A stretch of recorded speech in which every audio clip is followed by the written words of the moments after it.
Hello, everyone. Good evening. It is great to be in your company. My name is Marina Walker Guevara, and I am executive editor at the Pulitzer Center. And it is just such an honor for us at the Pulitzer Center to be in partnership with Arij, with the Arab Reporters for Investigative Journalism, an organization that we greatly admire. So thank you so much, Arij, for trusting us and for inviting us to be in community with all of you.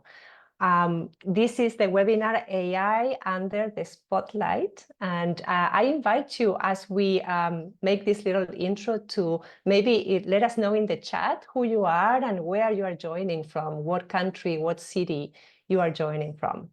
For those of you who want to receive this webinar in Arabic, please make sure to select the Arabic channel.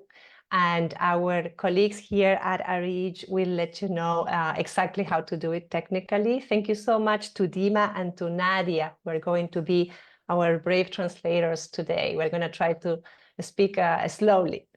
I just want to let you know that a little bit about the content of what we will experience today. As you all know, we are in the midst of a hype when it comes to AI technologies. Suddenly, it appears that AI is either going to solve all of humanity's problems or is going to end life as we know it. And we know that neither of that is true. And it is our job as journalists to understand what really is going on with AI development and to explain to our audiences what is going on in ways that it can be meaningful to them and that they can understand. So over the next 90 minutes, we will demystify what AI is and what is not. And we will try to give you ideas and a framework for finding interesting stories about the impacts that these technologies are having today in your communities. And we will also show you examples of what great stories can look like and where to find them. So this is not a webinar to learn to use AI in the newsroom. There are many other webinars for that. This is a webinar to learn how to critically examine and report on these technologies in all aspects of human life, from policing to refugees, criminal justice system, healthcare systems, everything, all aspects of lives are now connected to these technologies. And therefore, all of the bits in our newsrooms are connected to the technology as well. And we need to learn how to report on it. So let me see what else we have in the logistics. We will have a Q&A at the end of the session. So please keep your questions coming. You can write them in English or Arabic, and I will be able to ask them to our guest. And without further delays, I want to introduce you to our speaker today, Gabriel Geiger. Gabriel is an investigative journalist specializing in surveillance and algorithmic accountability reporting. His work often grapples with issues of inequalities from a global lens. Gabriel is based in Athens, and he is a reporter with Lighthouse Reports, which is an organization that specializes in cross-border investigations. So thank you so much, Gabriel, for being with us today. And I think we should just go ahead and get started with you. Yeah, thank you so much, Marina, and the whole Arij team for putting this on. I'm so happy to be here speaking to all of you, and especially about this topic. And I'm just going to share my screen a little bit now. Let's make sure it's yes. Marina, could you just let me know if my screen is coming through correctly? It is. Great. Yeah, so again, so happy to be here. Like Marina said, I'm a journalist with Lighthouse Reports, which is a nonprofit investigative newsroom. And I've spent the past few years really focusing on AI reporting. And specifically, I've tried to blend more traditional journalism methods with data journalism to actually sort of analyze AI models from a technical lens. So that's kind of how I come into this topic from. But today we're going to sort of talk more generally about how we can report on AI. And like Marina said, the bulk of this workshop today is not about sort of using AI in our newsroom, but how do we actually, as journalists, report on AI and critically investigate AI. And we'll have a little bit of time to talk about sort of some thinking about how to use AI as a journalist, but the bulk of it will be more about reporting on AI. And sorry, let me just minimize this so everything fits on my screen. And today we're going to cover a few different topics as part of this AI Spotlight series from the Pulitzer Center, which, this is a sort of series of trainings that we've done, over the past year to journalists all over the world, over 1,000 now by now, since a few weeks ago. And to say as well that we also just opened up a intensive version of this course, which is 3 times 2 hours, so over the course of 3 days. For those of you who are maybe really interested in diving into this topic even further, the applications for that more intensive version of this material, which is again free as well, has just opened up. So do apply if after this you want to go even deeper into this topic. But for today, we have only an hour and a half, which is not a lot of time. But what we're going to try to do is give you a sort of begin with an incomplete history of AI. How did AI come to be? Then we're going to dive into some of the technical sides of AI. So how does AI actually work? With the goal here to try to demystify AI. Then we're going to talk a little bit about a framework for using AI in journalism, since this is something that we're asked about quite a bit. And then we're going to end with a framework for reporting on AI, and go through 2 examples of really compelling AI accountability journalism that we thought were good to sort of talk through and dissect as case studies. Great. And I'm just going to make sure I have the chat open, so just bear with me a second. And great to see where everyone is joining from today. So starting with a brief history of AI, and the reason that we talk about a history of AI is because in our eyes, it helps to understand where AI comes from. And when I say us, who I'm talking about is my 2 co-designers of this course, Karen Howe and Lam Toi Vo, who unfortunately couldn't be here, but have been sort of incredible colleagues who've co-created all the material that you see here today with me.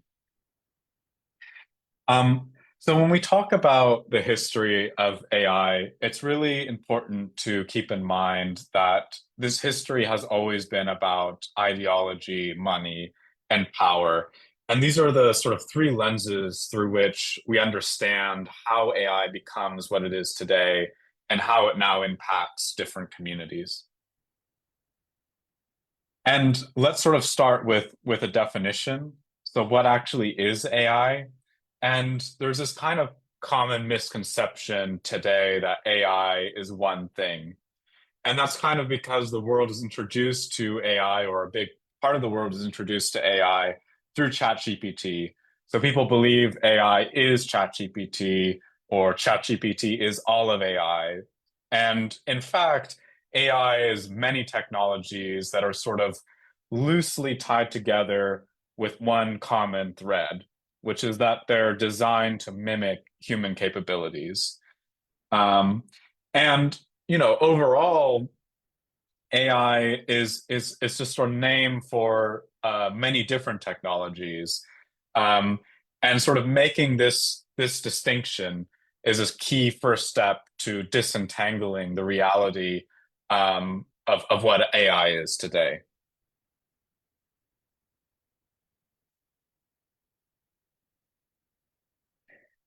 And so when we say that AI is a name, or AI is a sort of, large suitcase word, what do we actually mean? So when we go back to the term artificial intelligence, it's first coined in 1956 at this Dartmouth summer gathering.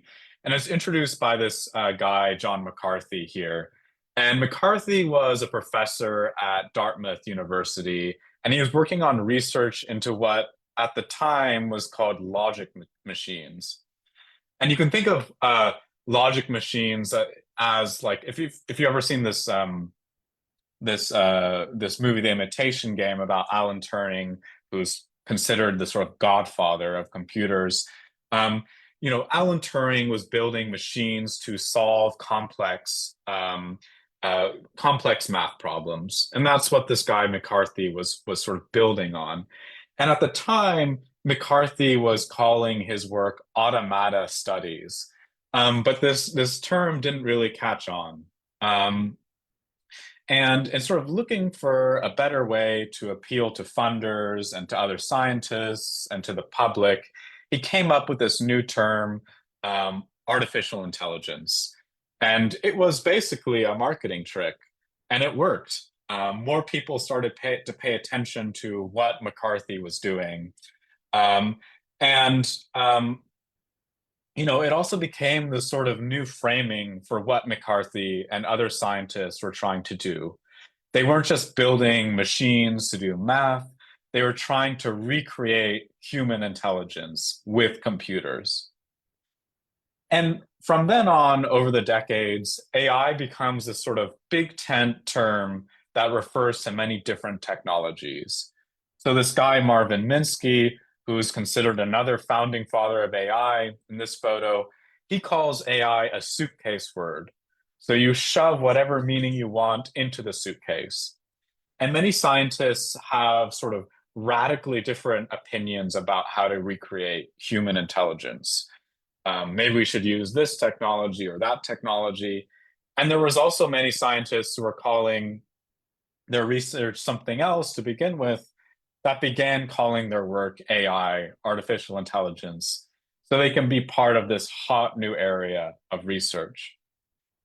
But sort of importantly, there is a central vision that comes to dominate during each era of AI.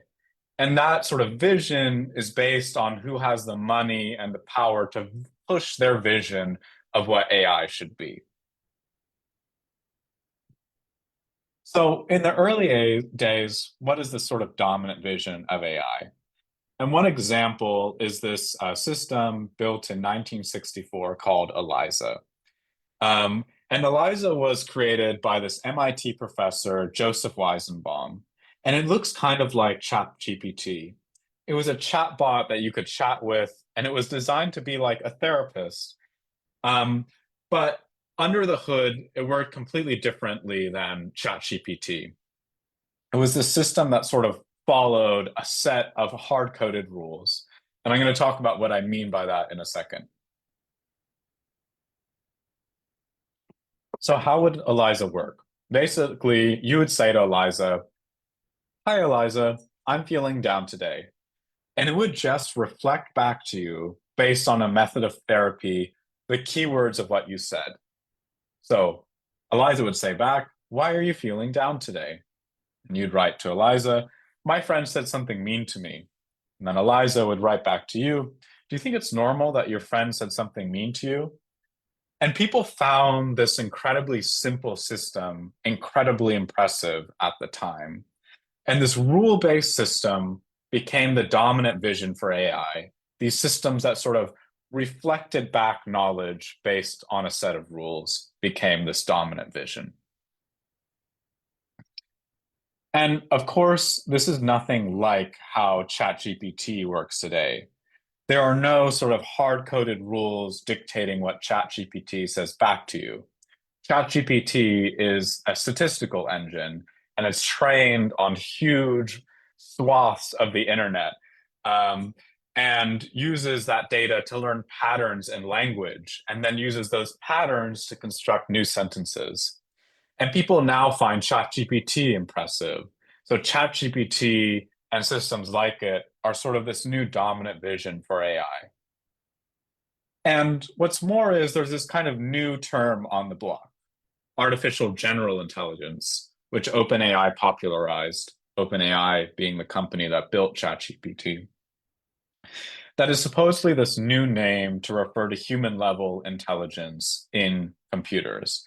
And again, this term, artificial general intelligence, is a marketing trick that's really working. So just as AI became associated with ELIZA back in the 1960s, AGI is now being linked with ChatGPT. And we're now supposed to believe that these sort of statistical chatbot tools will lead to the creation of a fundamentally new form of intelligence. So to sort of recap, the dominant vision has shifted from these rule-based systems to these big data, big compute systems. And I'm going to unpack what I mean by that in a second.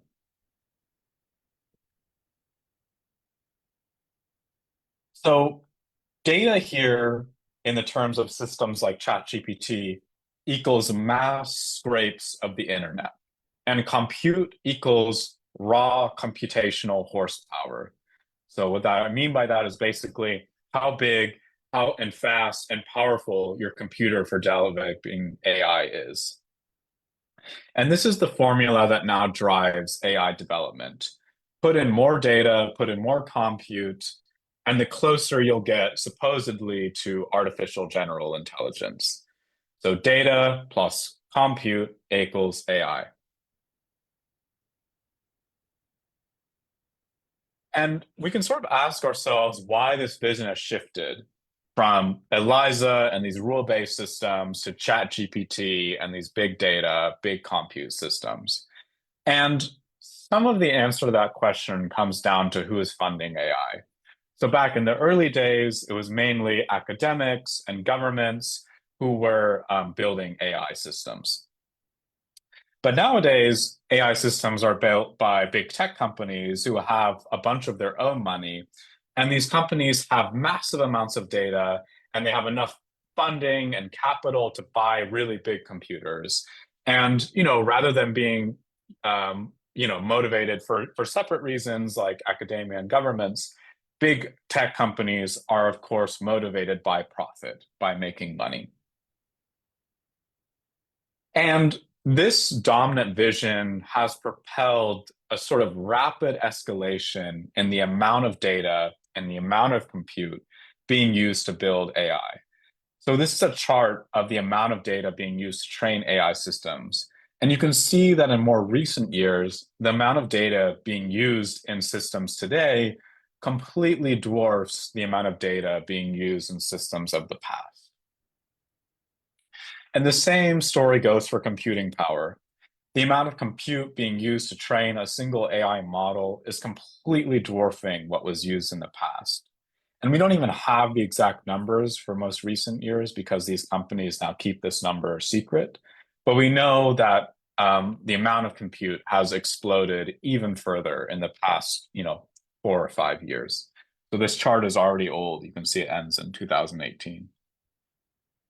And here's what this trajectory looks like for OpenAI's technologies. Again, OpenAI is the company that makes ChatGPT.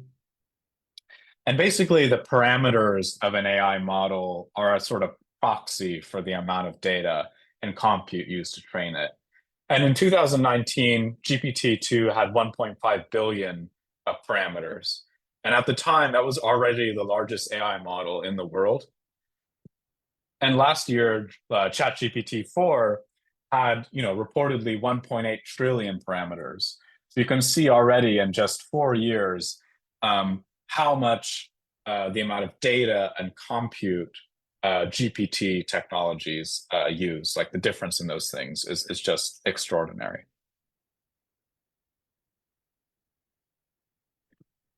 And OpenAI isn't stopping there.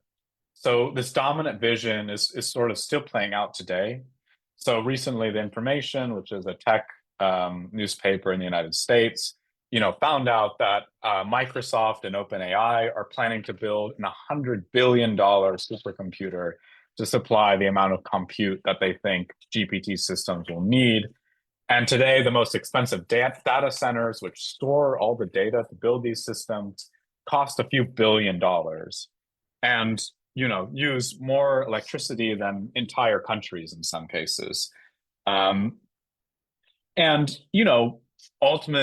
Altman, who is the CEO of OpenAI, has said that he wants to take things further from here. He wants to grow, 6, 7, 8 times orders of magnitude, and wants to sort of, approach this idea of human brain intellectual scale. But we're sort of ending up into this era of limits. So generative AI is now so resource intensive, is using so much power, using so much electricity, that it's running out of things to consume in the world. So we're running out of text on the internet for it to scrape and train on. We're running out of semiconductor chips to build supercomputers, and we're running out of energy on the power grids that would allow the training of these AI models. And it's important to keep in mind that this kind of vision for the future is being dictated by some of the wealthiest companies in the world. And of course, they have this vision. They're the only actors in the world that can participate. No one else has the amount of money, the amount of data, the amount of financial capital behind them at their disposal to compete. And this is a really critical dimension for thinking about how AI impacts your country. So, a lot of you are reading this slide deck from countries that, from contexts that, do not have the resources in some cases to compete with some of the players that you see on this screen. So, a lot of the AI technologies that you interface with and use are exports from the United States, Europe, and China. So ChatGPT, for example, is an export from Silicon Valley in the United States. And sort of within these technologies are embedded this very specific ideology and assumptions from those contexts like Silicon Valley. And I think one of the things that we should be asking ourselves, especially journalists from regions where this technology is an import, is where, does this technology actually serve your community, and where does it fall apart, and who benefits and makes money, and who is potentially harmed? And we're going to dive into what that looks like in a reporting sense in a little bit.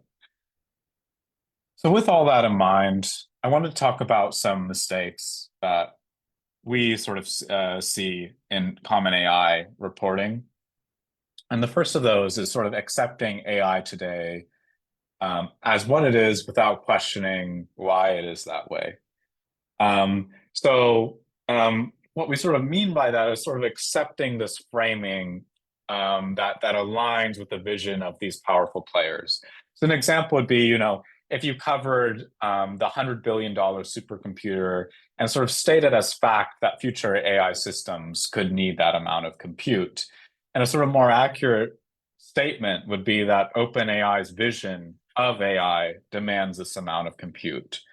And that sort of then begs the question, or prompts the question of whether we want that vision, whether OpenAI should have the power to determine that, whether that vision even aligns with what's possible in terms of like our natural resources, our electricity on the grid of water consumption. The next one, which I alluded to at the top, is referring to AI as one instead of many technologies. And, an example would be this kind of story that says AI has risks and opportunities. AI could save climate change, but it could also accelerate climate change. The two mentions of AI in the sentence refer to different types of technologies. And we're going to talk about that, like sort of break that down in a bit more detail in the coming slides.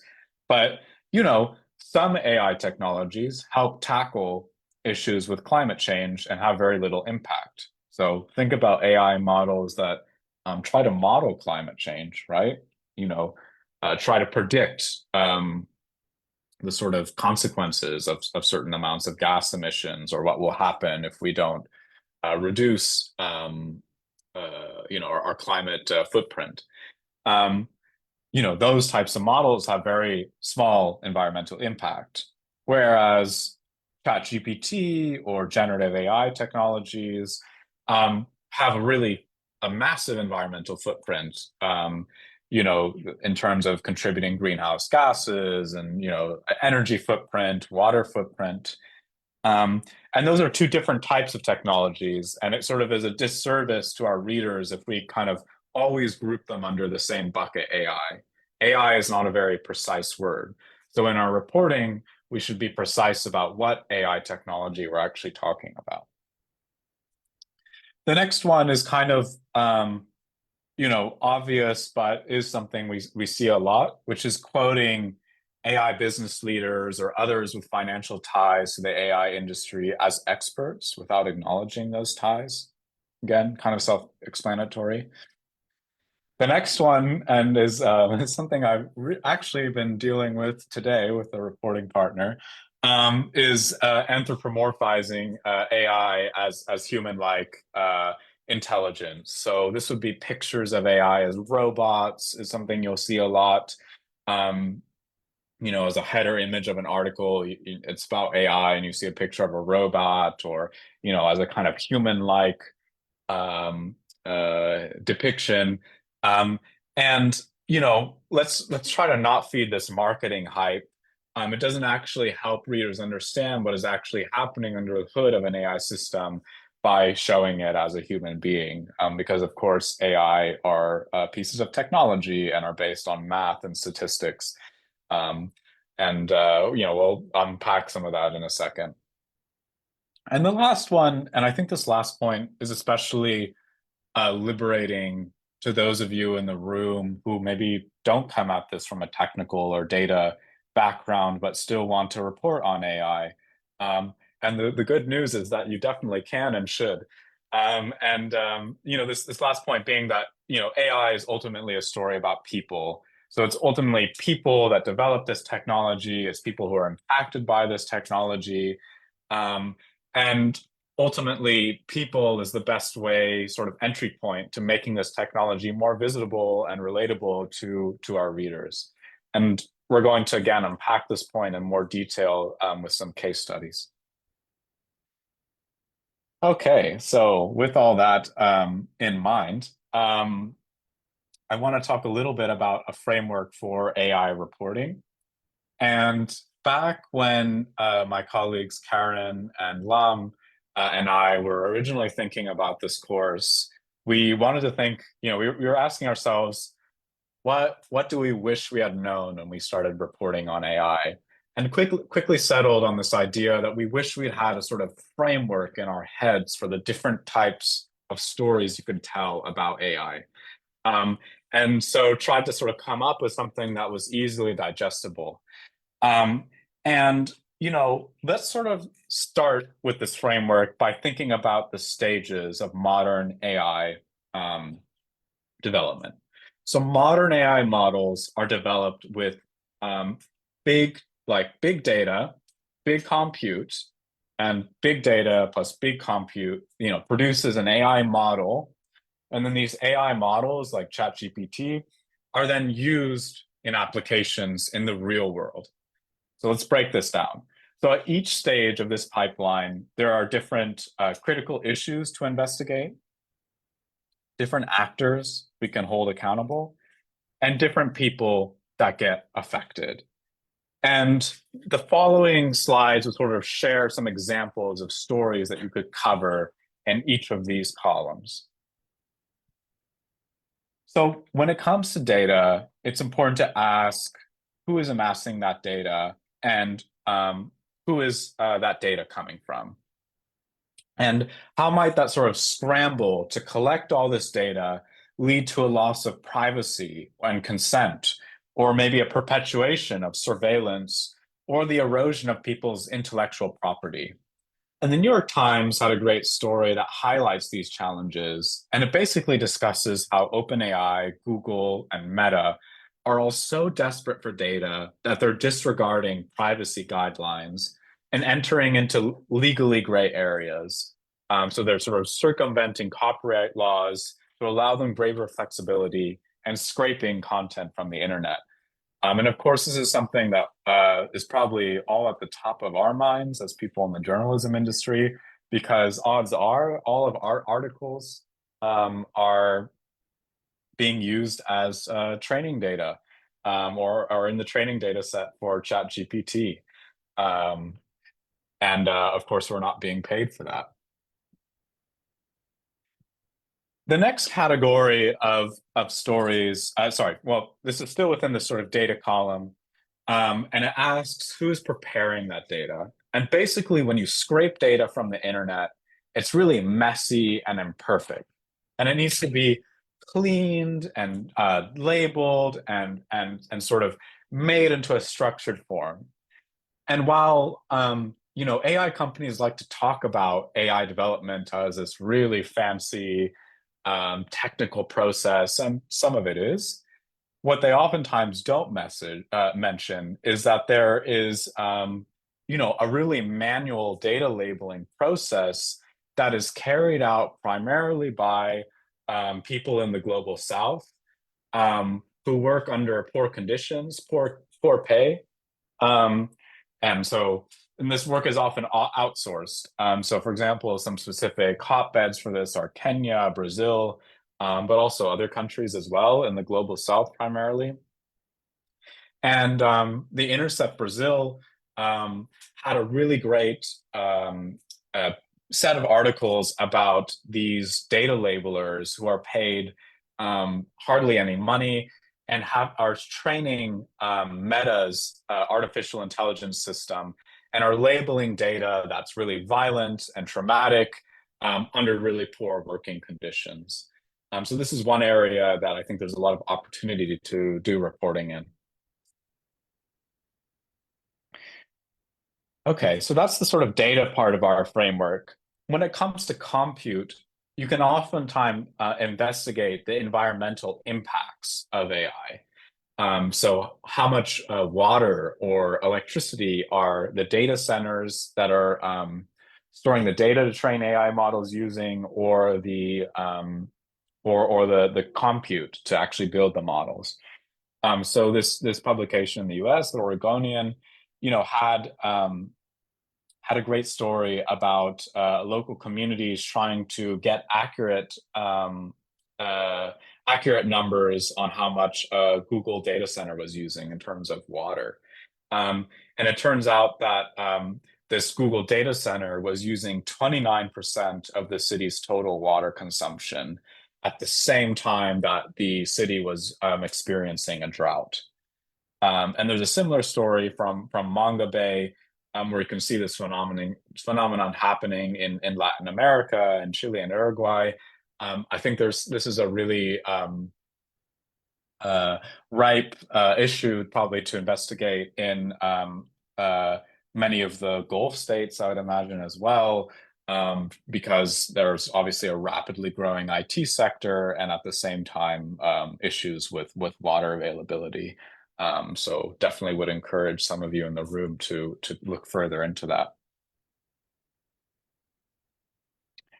And then the sort of next part of this this framework is investigating the AI models themselves, so the AI systems themselves.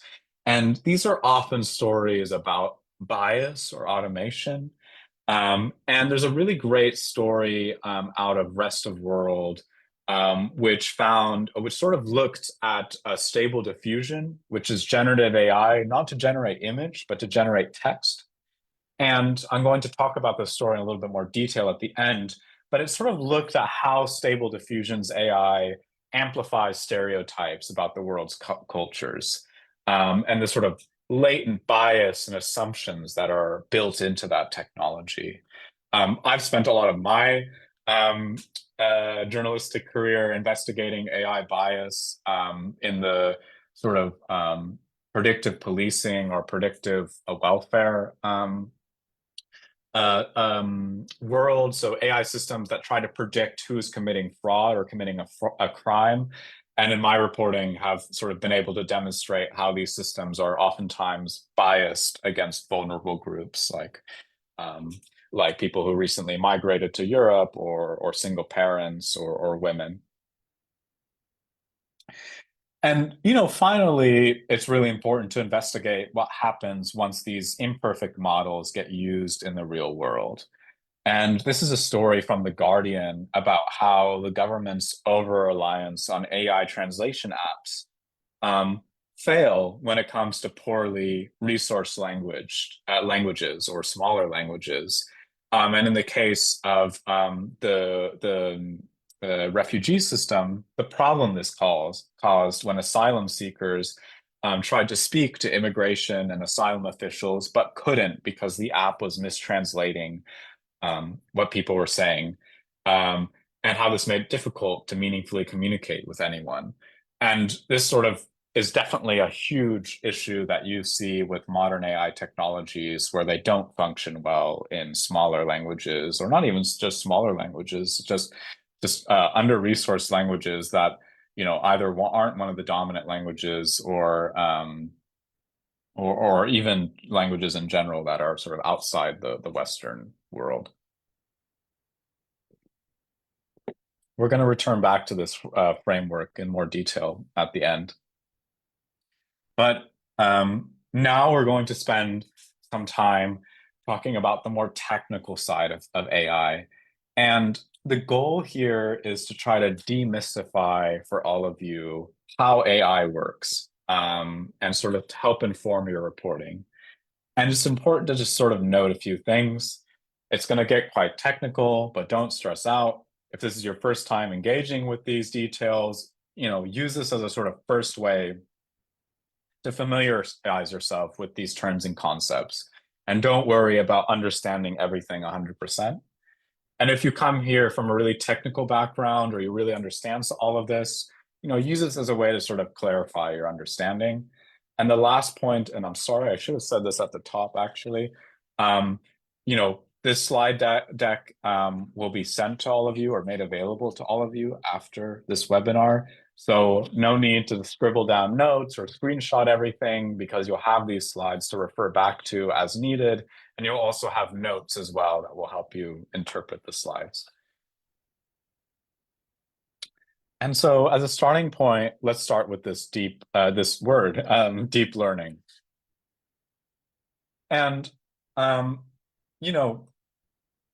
what is deep learning? Let's sort of start with trying to fit it into what artificial intelligence is.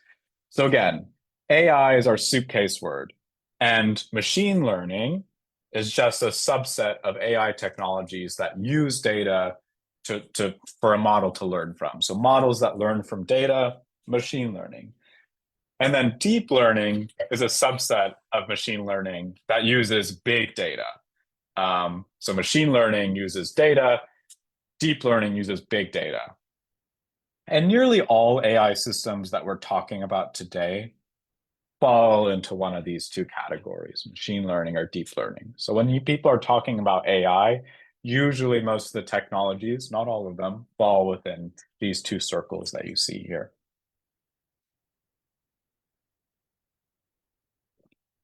And how can you tell when something is machine learning versus deep learning? A general rule of thumb is that most government software will be machine learning. So AI systems used in policing or social security, social protection, usually government systems are using machine learning. And that's because, and this is going to sound kind of shocking maybe, governments deal with small amounts of data. And of course, that can sound weird, but when we compare it to big tech, most governments have a really small amount of data. There's maybe some exceptions I can think of, like Singapore, for example. And on the flip side, most big tech products, AI products and services, so ad targeting, recommendation, the algorithms that define what you see on your social media feed, most of these are deep learning. And let's start with understanding the fundamentals of machine learning, and then we're going to talk about deep learning. So machine learning is basically a process of using data to create a model. And that data can be anything. It can be your YouTube watch history, your heart rate, color of the ocean. And then there's basically a machine learning algorithm that then finds patterns and relationships in that data using statistical calculations. And the sort of result of that is a model. And this model stores all those statistical patterns and relationships that the algorithm has found in the data. So the model, you can think about it almost like a map that stores all these different statistical patterns and relationships. And this stage of building a model with data is called the training stage. And then once you have your model, this map that contains all the statistical relationships, you can apply it to new data to make a prediction or a classification or a decision. And that stage of feeding new data into the model is called the inferencing stage. And there are many different types of machine learning algorithms, but all of them are based on statistics. So, all the way on the extreme side, you have neural networks, which use really fancy statistics, and I'm going to talk about them in a bit. And then all the way on the other hand, you have these really simpler machine learning algorithms that use simple statistics. And which one of these algorithms you should use depends on a variety of factors, including the type of data you have. So is it, tabular data? So data in tables, is it text, is it images, how much data you have, and then the task you're trying to do. Are you trying to make a prediction? Are you trying to generate new data? And for example, these neural networks that you see all the way on the right side don't really work unless you have a lot of data. And these algorithms have different other trade-offs, so how explainable they are, how easy they are to understand. And, for example, these neural networks on the right side, all the way on the right, are like basically black boxes. Like you can't really understand how they work or how they arrive at what their outputs are. And so let's kind of go through an example of building a machine learning model. This is going to be a simple example for the purposes of explanation. So let's say we want to build a model to predict a tree's age based on the thickness of its trunk. And we don't want to cut down trees to count the rings. So first we gather the data. So we've already cut down some trees. So we already know how old the tree was and the exact thickness of its trunk. And now we use a machine learning algorithm, a really simple one called a linear regression algorithm, to train on that data. And this line that you see passing through the data is our model. The line is the model, right? And with our model, we can take new data. So we can take the thickness of a tree that hasn't been cut down and run it through our model. And the model will give us an approximate age for the tree. And that's like the basically how machine learning works. Right? So we're sort of training a model through our data. But the sort of important thing to notice is that your model is an approximation of the data, right? So, we have our data and we're just trying to draw a straight line through it. And so some points fall above the line and some points fall below the line.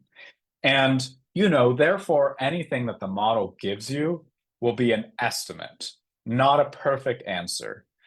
It's not a perfect reflection of reality. And that is true for all machine learning models, not just this really simple linear regression model where we're just drawing a straight line through some data. Okay, that's our sort of basic machine learning model.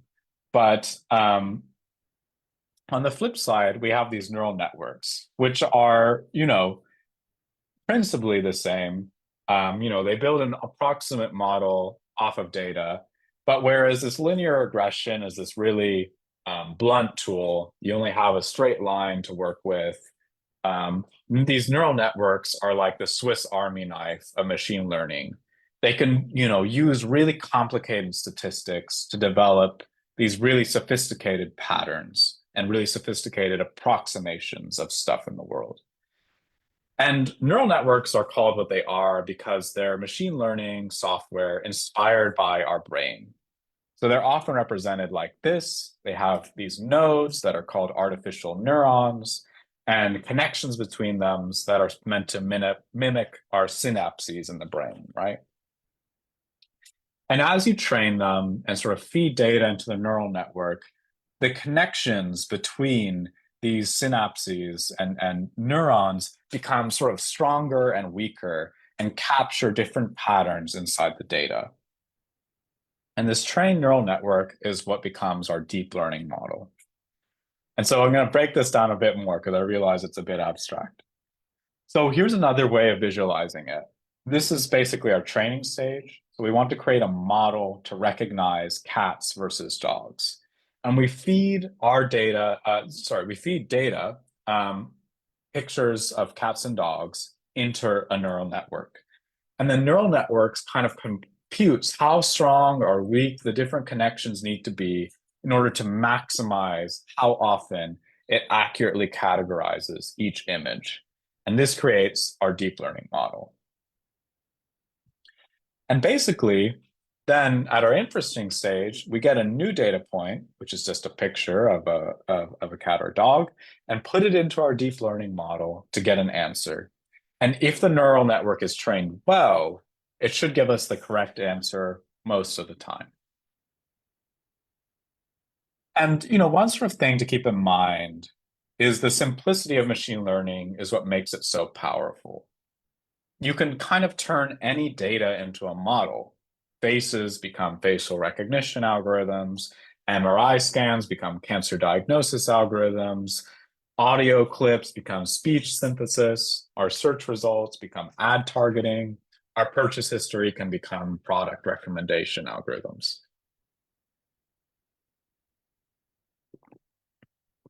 But it's also the root of a lot of problems. And just because we can turn data into a machine learning model doesn't mean we should. And so, for example, machine bias is a really famous article from ProPublica in the United States. And it showed how police departments around the US were using machine learning to do predictive policing, so trying to predict future criminals.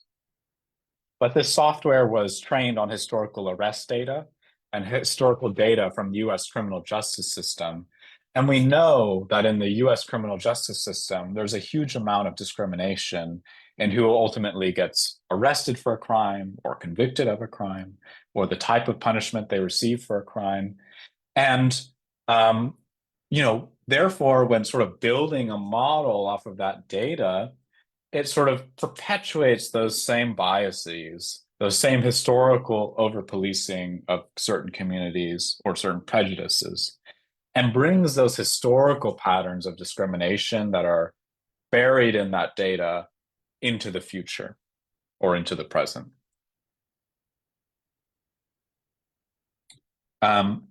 And, these neural networks that I was talking about are even more complicated in this sense. And that's because neural networks are difficult to understand. They're a black box.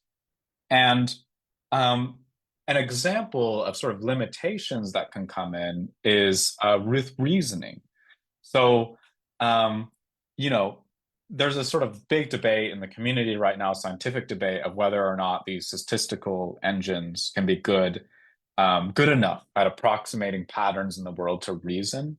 And one sort of like interesting example you can see of this is that ChatGPT oftentimes fails at doing really, really basic math. So you can see here, asking what is 2 + 2, and it says the result is 5. It cheats nowadays by, if it kind of detects that you're giving it a math problem, it will try to translate that to programming code and then run that programming code and give you the result. But especially in the past, it really struggled with math problems. Why it struggles with math problems is that, ChatGPT can only answer math problems that it's seen inside its training data set. And it's giving you the sort of most likely answer. And I'm going to talk about what I mean by that in a second. But it can't extrapolate to math problems it has never seen before. Another example of this is if you ask ChatGPT a riddle that an uncommon riddle, right? Not one of the common riddles that are all over the internet. They'll oftentimes really struggle with riddles. So if you want to mess around with it, if you have like a kind of common riddle in your context that, I would imagine if you ask ChatGPT to figure it out, it may struggle with it. Maybe not though. So with that in mind, sorry, I'll take a sip of water. With that in mind, I want to talk a bit about generative AI. So again, ChatGPT is generative AI. Probably most of you in the room are hearing a lot about generative AI in some context or another. And so again, generative AI is just a smaller part of deep learning. So if machine learning uses data and deep learning uses a lot of data, big data, generative AI uses big data and big compute. So generative AI is sort of inheriting all the features of machine learning, the fact that it's, a probability, it's an estimate, all the features of deep learning, that it's a black box, that it's difficult to understand, but it also has some sort of unique characteristics itself.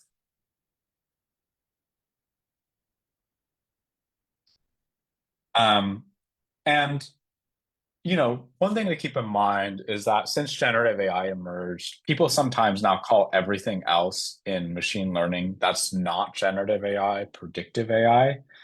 But that's not true. Generative AI is also very much predictive, and we're going to talk about why in a second. So, we've talked a little bit about how generative AI, similar to machine learning, similar to deep learning. Let's talk a little bit about how it's different. So generative AI is, ultimately about learning from data to generate more data. And what do I mean by that? So predictive AI, we feed it new data and it gives us an answer. So an example would be AI that's meant to predict the weather.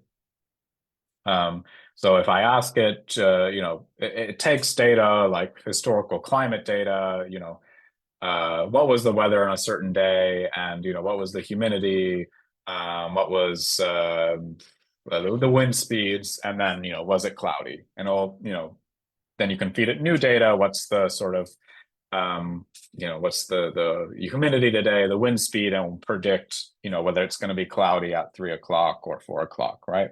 So it's making a prediction. Generative AI, on the other hand, is about generating more data, right? So I go to ChatGPT and I say, ChatGPT, write me a poem, a 16th century poem about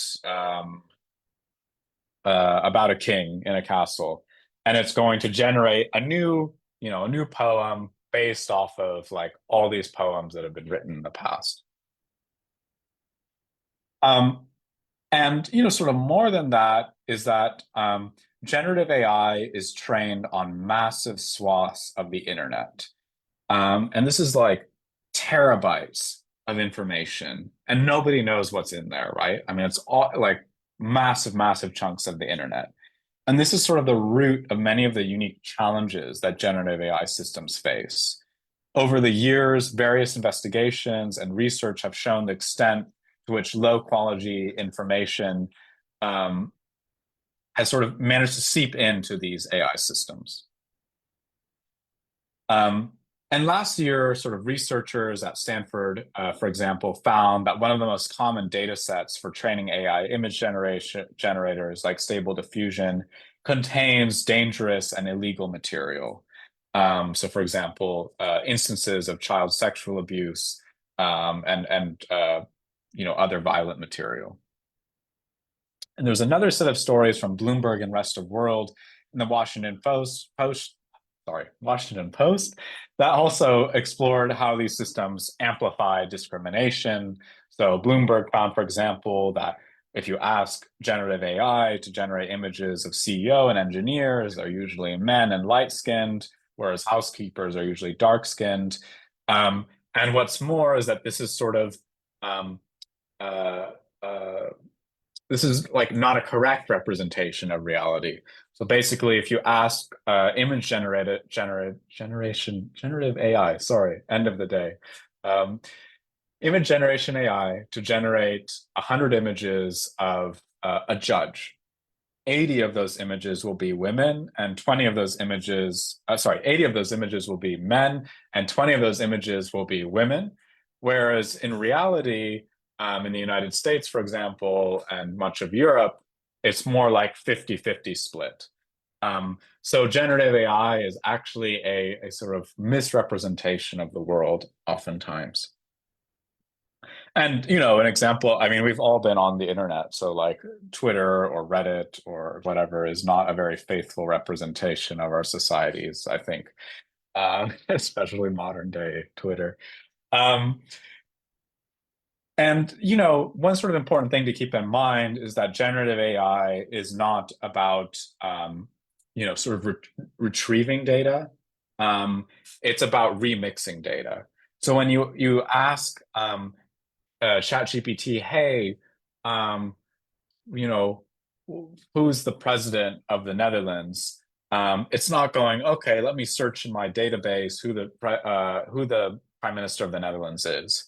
No, instead it's sort of learned a bunch of statistical patterns from all this, you know, language data, and then, you know, based off of, you know, all these other discussions on who the prime minister of the Netherlands was in the past, gives you the most sort of probabilistically correct answer. And, you know, the sort of end result of that is that AI makes stuff up. It hallucinates. You know, this is especially pertinent in our industry, where some publications have started using ChatGPT to generate articles. And there's been, you know, case after case of, you know, information being made up and put inside these articles. Okay, so with that said, I'm going to sort of breeze quickly through a framework for how we can use AI in journalism. We used to not cover this, but got so many requests to discuss it that we thought that it was good to briefly cover. So, using AI in journalism, we again have a framework for thinking about this, and it revolves around risk. So should you be using AI? And for us, you know, considering whether you know, this sort of begins with considering whether the task you're doing needs to be low accuracy or high accuracy, and whether the outputs of the generative AI tool will be internal facing to your newsroom or facing your audience. And the sweet spot for us is low accuracy and internal facing, and you want to strongly avoid high accuracy audience facing. And we'll go through some examples of what we mean there. So don't use ChatGPT to write an article ever. So like asking ChatGPT to write an article and just publishing it on your website is a really bad idea. On the safe side, using a machine learning model or ChatGPT to filter down some documents. So, okay, I have 1,000 documents and I need ChatGPT to sort of thin that down for me. And this is part of internal research that I'm doing for an article. That's on the safe end. You know, proceed with caution would be things like using ChatGPT to summarize your source interviews. So beware that ChatGPT can hallucinate. So they may make up stuff that your source didn't actually say. And, you know, it can be helpful if you want to quickly get a sense of what your source said in an interview, but then you need to fact check that down the line. You need to check if that's true, if you're going to publish anything there. And then, you know, another sort of proceed with caution would be using AI to generate header images for your article. Personally, I fall on this where you should just try to hire a real artist. And it's a bit short-sighted for us to use AI for image generation because there's a slippery slope to then AI being used for like content generation. Another thing that we get a lot is using AI for fact checking or to detect deep fakes. We, you know, strongly advise against this. There are no AI tools that can do this reliably. despite tools that claim that they can. They aren't accurate. And the sort of landscape for generating deepfakes is changing constantly. So, even tools that may be okay at detecting deepfakes today will be bad at detecting them tomorrow. I'm going to skip these sections here just in the interest of making sure we have plenty of time for the Q&A. And then the sort of last thing that we'll say about using AI in journalism is that it's not all about using large language models. So more traditional, regular machine learning models that are predictive it can be just as useful. So for example, there's this story that just won the Pulitzer Prize from the New York Times, which trained a computer vision model. So this is deep learning, not generative AI, to detect the craters of 2,000-pound bombs being dropped in Gaza. This was a highly specialized task where they basically found images of craters of 2,000-pound bombs, satellite images, and then trained a machine learning model to sort of detect new craters. And then, of course, had to manually verify every single one of those images to determine if they were a bomb crater or something else. Another great story I'll just briefly mention is using AI to detect illegal airstrips in the Amazon. And there's been a ton of really interesting work using machine learning from the Pulitzer Center's Rainforest Investigation Network of using AI and machine learning to track deforestation and various other things. And they've published various guides around it as well and platforms. So very much suggest that you take a look. And then the sort of last thing is whatever you decide, try to be transparent in your newsroom, explain to your audience how you used AI in your reporting. We strongly recommend building an AI ethics policy that sort of sets some red lines and guidelines for your newsroom of, when you should and shouldn't use AI and under what conditions. Okay, I'm going to spend a few minutes talking about two accountability stories and then move for the last section here into the Q&A. And just bear with me a second as I just double check how much time we have. Yeah, okay. So I'll try to leave 20 minutes for Q&A. So here again is our framework for AI reporting. And we have our different stages of AI development, and with our critical issues we can investigate, our actors we can hold accountable, and who gets affected. And the first case study we're going to look at here is a really excellent investigation from Varsha Bansal, who was a Pulitzer AI Accountability Fellow. And on our framework, it falls into the application portion.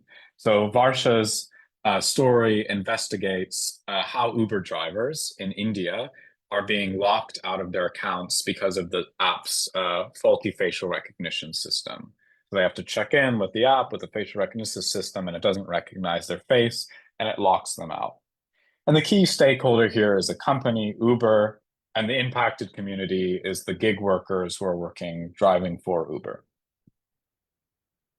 And Varsha's story found that being locked out of an Uber account because of this faulty facial recognition system was not just confined to a small number of individual cases, but rather it was a systematic problem.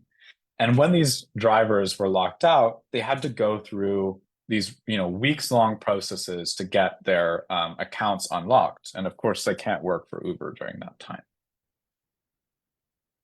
And Varsha experienced challenges with this reporting that applies to, I think, a lot of people who do AI accountability reporting. And the first is that Varsha and none of us either have access to Uber's facial recognition algorithm. right? So we don't have the code to it. We can't take it and test it ourselves. And, the second one is that while Varsha had individual cases of harm, she wanted to prove that it was a systemic problem rather than an anecdotal problem. So it's not just, 0.000000001% of drivers who are experiencing this, but this is something systemic. And in order to sort of overcome those issues, what Varsha did was to team up with these informal networks of Uber drivers in India in order to conduct a survey of drivers to see how many had been locked out of their accounts. And when she did that survey, she found that nearly half of respondents reported that they had been locked out of their accounts because of the app's facial recognition system. And then to demonstrate the harm of being locked out, she then found compelling individual narratives of drivers who are attempting to navigate this appeal procedure and get their accounts unlocked. And, I think this is a sort of larger point, which is that lawyers are very underutilized when it comes to AI reporting. Sorry, I think.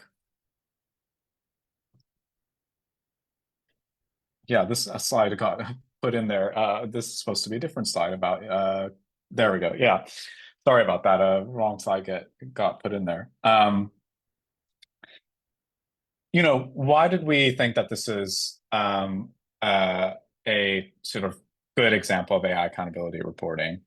The first is that it uses this sort of unique ground-up methodology to demonstrate scale and circumvent the sort of opacity of the system. So you can't obtain Uber's algorithm. So, work ground up for people who are sort of experiencing harms on the ground in order to try to demonstrate scale. So using this survey to demonstrate scale. It's not just one or two people, but it's half the people who took the survey. Secondly, is working with these informal networks of gig workers.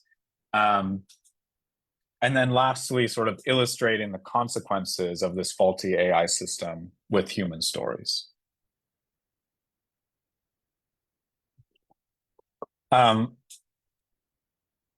This next case study is a relatively simple but really powerful data-driven investigation from rest of world. And it looks how this, again, sits at the sort of AI models part of our framework that looks at bias inside the technology itself. And it looks at how image generators flatten the world's cultures into stereotypes. And the investigation found that Midjourney AI, which is image generation AI, reproduces bias and cultural stereotypes related to China, Indonesia, Mexico, and Nigeria, and flattens cultural differences. And so what Rest of World did was asked Midjourney AI to produce 100 images of an Indian person, of a Nigerian person, of a Mexican person, of a Chinese person, and looked what images it produced. And so, for example, an Indian person is almost always an old man with a beard. A Mexican person is almost always a man in a sombrero. A Nigerian person is almost always a woman with chunky jewelry and red and orange clothing. And basically what they did was had it generate 100 images of each of these different cultures and then tagged each image. So how many men, is it a woman of a man or a woman? What clothing were they wearing, et cetera, et cetera. And, the sort of important thing to keep in mind is this is not some fancy statistical experiment. I know the person who did this article, Victoria Turk, and, took me behind the process, and it was just two people manually labeling these images in a spreadsheet on a Google Sheets, right? So it's not some like crazy data analysis like some of these Bloomberg pieces I showed you. And, basically they analyzed these images with consistent prompts and then broke down by country. So no programming, just Excel. And the sort of important thing that I wanted to note here before we move into the Q&A is that when I started reporting on AI, this idea that you could just play with an AI model was like that, you couldn't do that. Like I investigate government algorithms, and it's a huge process to try to obtain a government algorithm. And a lot of times it's difficult to do. But with ChatGPT and these generative AI systems, since they're sort of facing the general public, there's this sort of opportunity for us as journalists to investigate them and interrogate them that wasn't there before, because any of you can make a ChatGPT account and start playing around with it.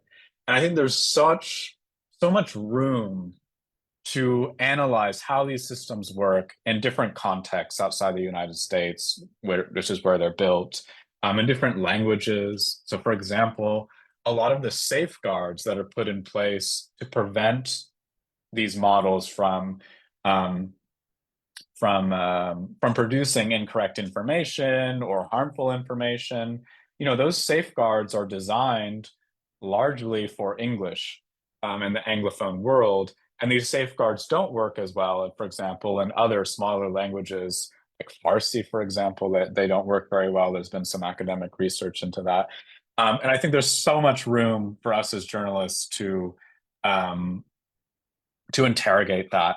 And this sort of fact that ChatGPT and this other generative AI is so accessible is this sort of new arena from which we can do that. And with that said, I'm going to jump into the Q&A. Realize I've run a little bit over time, so apologies for that. That is great. Thank you so much, Gabriel, for all that you have shared. We have a few questions from the audience. I also have a few questions that from myself and that I've heard on and on from reporters around the world. And one of the questions they ask themselves is like, how do they even know that, for example, that a government agency has started using an AI system, that they should, whether it is the police or whether it is in a public hospital, using an AI system to classify like who gets seen or who gets treatment first. So the reporters ask, how do I even know when that is taking place in my local government to get going with the reporting? Yeah, sure. It's a really good question. I mean, my approach is oftentimes to ring up whoever the press person is at a government or a hospital or somewhere, and to just ask them, can you give me a list of AI systems that you're using? What are you using them for? What types of data are they using? And the last question that I've been adding recently, and I'll explain why in a second, is like, how are they making your process more efficient? What are the benefits of it? And the reason I asked this last question is because you kind of want to get governments, and they oftentimes do this naturally, to brag about what they have, right? They usually think this is something that that's really cool, and they could get some positive coverage and make them look innovative and interesting, and like they're sort of ahead of the times. And so I think these 5 simple questions sort of lay the groundwork for you to get a basic understanding of what systems in AI, what AI systems a government agency is using, for example, and then you can drill in further with your reporting.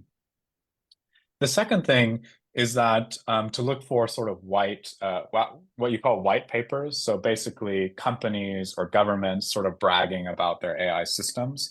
And oftentimes the AI companies will be bragging about this. So they'll say something like, in this very businessy jargon, we sold a turnkey solution to create a more efficient benefit system for the city of Abu Dhabi. And after 2 years of using our system, the city reported gains of 1 million, something like that. This is oftentimes the sort of format you'll hear back. And so looking for these white papers and companies bragging about it is a really surefire way to find something. And the last one would be attending any sort of conferences that might be in your area. So like tech conferences or AI conferences where vendors could be like selling AI systems to governments, or governments might be presenting about their use of AI. Like, look, we're using AI in this really creative way. So I'd say those three steps.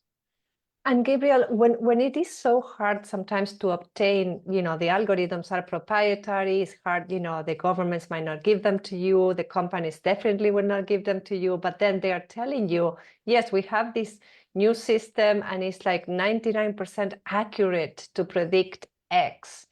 How can journalists challenge those statements when it's so difficult to access data?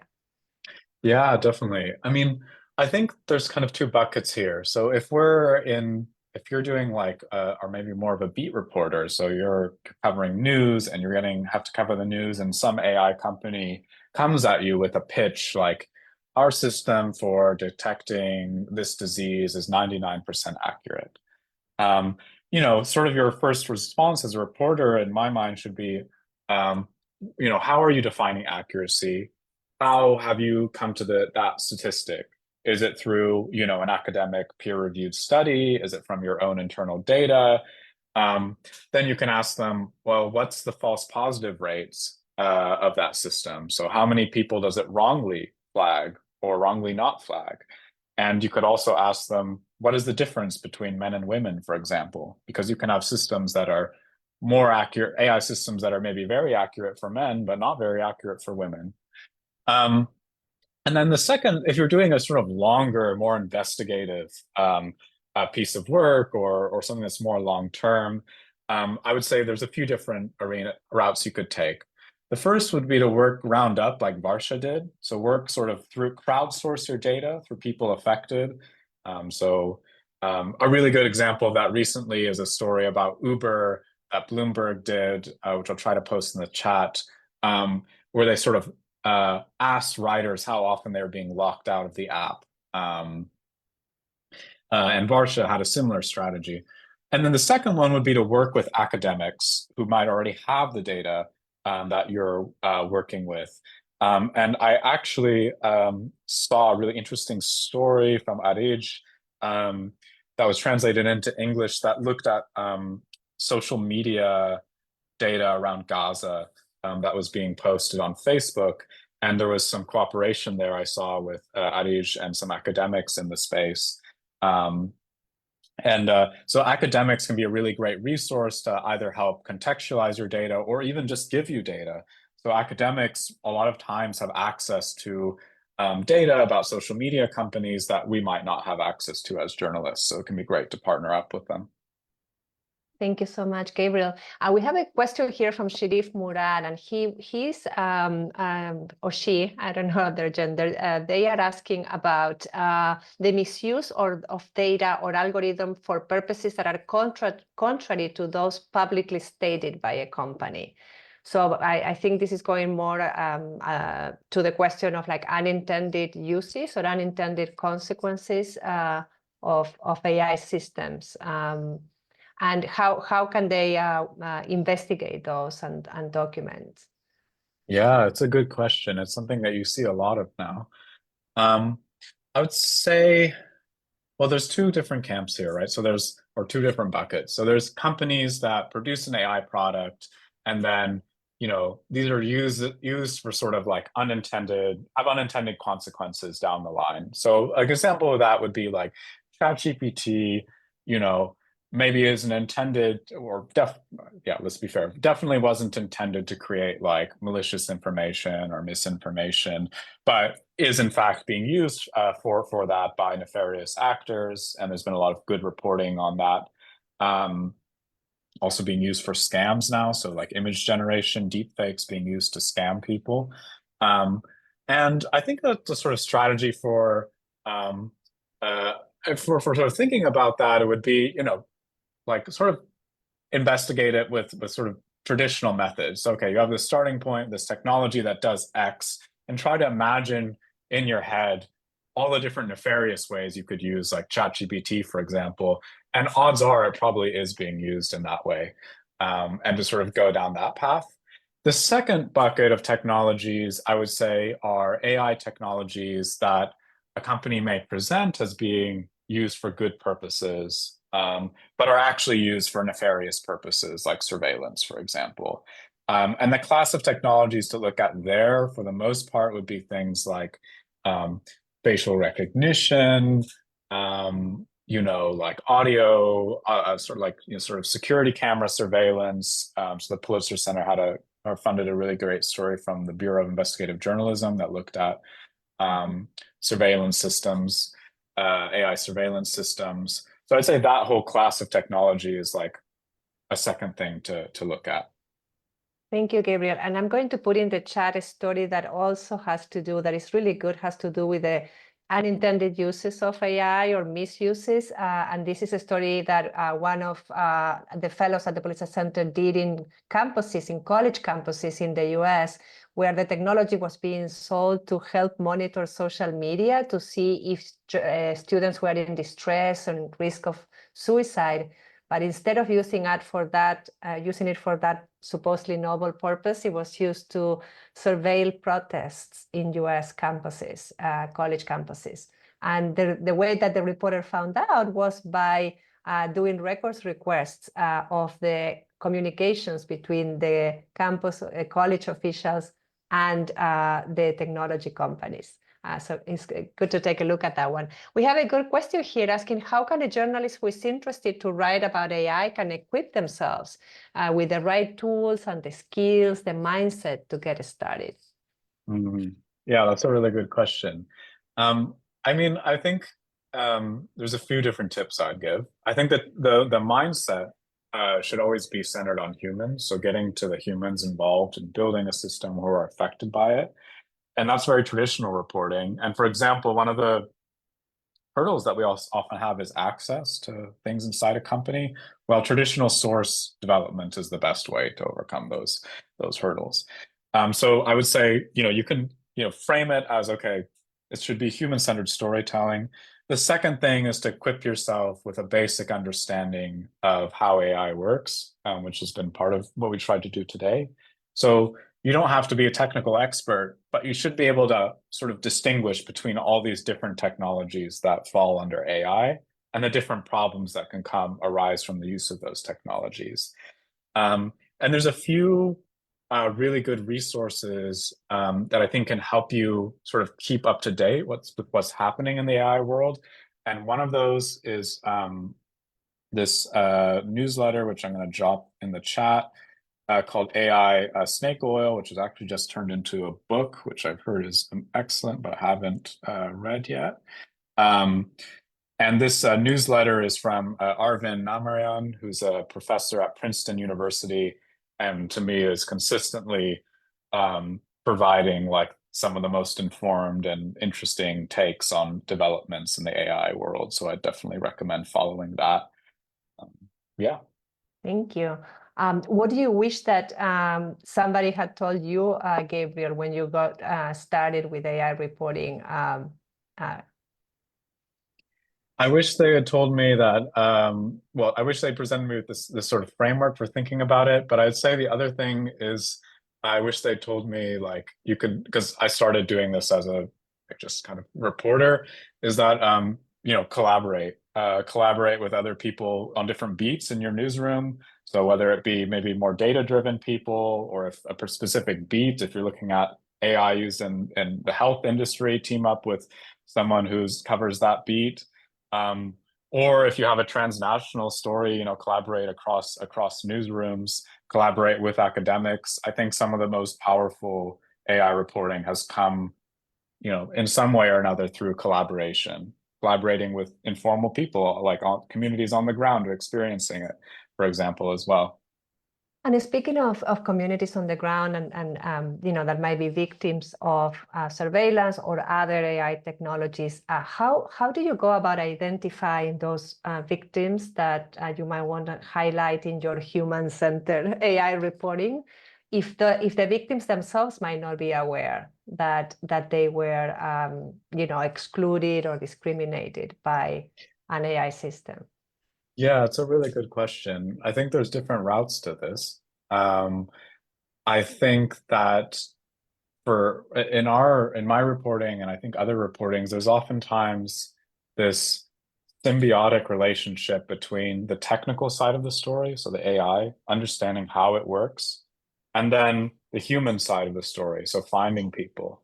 So if you have some understanding of how an AI system works or what the potential consequences of its deployment might be, then you can sort of refine your search for people who are most likely to be effective.